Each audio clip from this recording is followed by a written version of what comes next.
பதில்கள் எல்லாமே உனக்கு கிடைக்கும். சொல்லுவாங்க, சொல்லாம எங்க போயிட போறாங்க? தெரியுமா?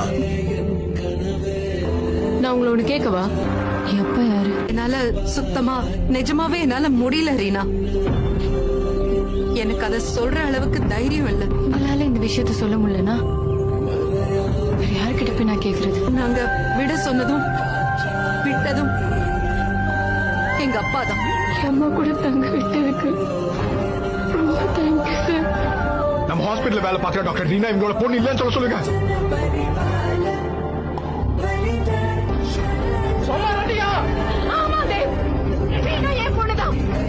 உங்களை அம்மானு கூப்பிடணும்னு அவ்வளவு ஆசை. நான் எப்படி திவ்யா மேல பாசம் வச்சிருக்கேனோ அந்த அளவுக்கு உன் மேலயும் பாசம் இருக்கு.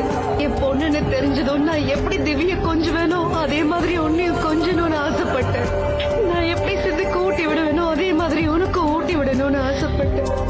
உன்னை என் மடியில படுக்க வச்சு தூங்க வைக்கணும்னு ஆசைப்பட்டேன். ஃபர்ஸ்ட் டைம் ஃபேமிலியோட இருந்தேன். அதுவும் ஃபர்ஸ்ட் டைம் இந்த ஃபீலை நான் எக்ஸ்பீரியன்ஸ் பண்ணேன். எனக்கு யாருமே இல்லைங்கிற பயம். ஆனா ஒரு பயம் எனக்கு உன்கிட்ட நெருங்கி வரதுக்கு. பிரச்சனை பெத்துக்காமலே இருந்திருக்கலாம்ல. உன்னோட பாசத்துக்காக அவ ஏங்கிக்கிட்டு இருக்கா தெரியுமா? நான் அந்த ஊருக்கு வந்ததே எம்மா பார்க்கணும், கொஞ்ச நாள் அவங்க கூட டிராவல் பண்ணணும் தான். அவங்க கிட்ட நான் தான் அவங்க பொண்ணுன்னு சொல்றதுக்கு கூட நான் ஆசைப்படல. யார்கிட்டையும் போய் எக்காரணத்தை கொண்டும் நீங்க தான் என் அம்மான்னு சொல்ல மாட்டேன்.